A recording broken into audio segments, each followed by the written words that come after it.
আজকে আমি বানাতে যাচ্ছি মোচার নিরামিষ ঘন্ট।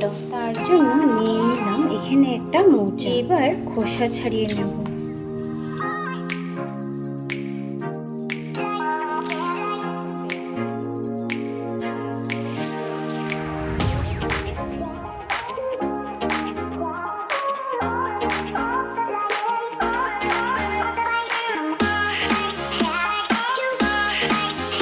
কয়েকটা বের করে দেখিয়ে দিচ্ছি এইভাবে তেলে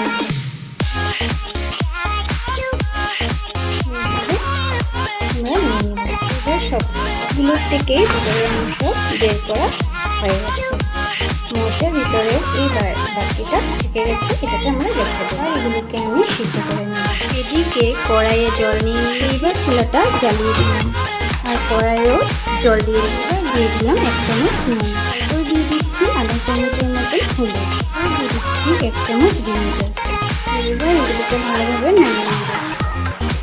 এবার জলটা গরম হয়ে গেছে, দিয়ে দিচ্ছি মোচাগুলো। এবার এগুলো সিদ্ধ হয়ে গেছে, নামিয়ে নেব।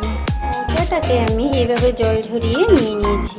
এদিকে আমি কড়াই বসিয়ে দিয়েছি আর গ্যাসটা জ্বালিয়ে দিলাম। কড়াই গরম হয়ে গেছে, দিয়ে দিচ্ছি তেল।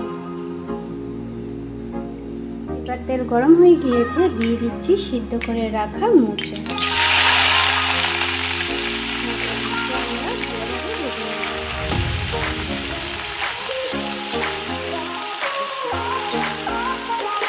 এবার মোচাটা ভাজা হয়ে গেছে, এগুলোকে নামিয়ে নেব।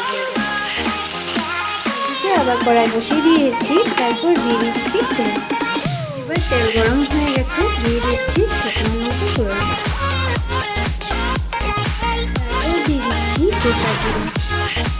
এবার দিয়ে দিচ্ছি লবঙ্গ, দারচিনি আর এলাচ। দিয়ে দিব টুকরো করে রাখা আলুগুলো দিয়ে ভালো করে ভেজে নেব।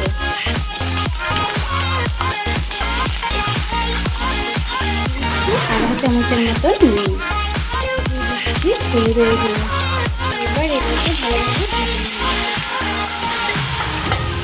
এবার আলুটা ভাজা হয়ে গেছে, দিয়ে দিচ্ছি কিশমিশ ও দিয়ে দিচ্ছি কাজু ও দিয়ে দিচ্ছি তেজপাতা, দিয়ে দিচ্ছি কাঁচা লঙ্কা। তারপর দিয়ে দিচ্ছি একটা টমেটো টুকরো করে রেখেছিলাম। এবার এগুলোকে আমি ভালোভাবে মিশিয়ে নেব। মধ্যে দিয়ে দিচ্ছি 1 চামচ আদাটাকে দিয়ে এইবার ভালোভাবে ভেজে নেব। এগুলোকে আদার কাঁচা গন্ধটা যাওয়া পর্যন্ত আমরা ভালোভাবে ভেজে নেব।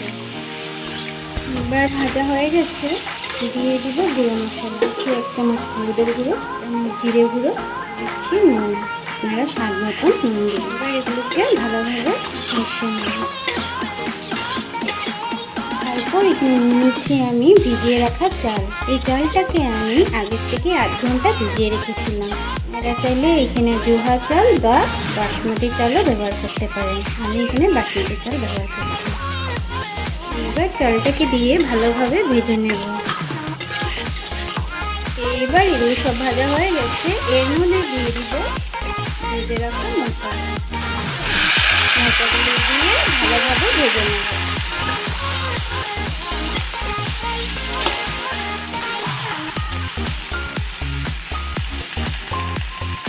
এখানে দিয়ে দিচ্ছি একটুখানি চিনি। এবার চিনিটাকে দিয়ে ভালোভাবে মিশিয়ে নেব।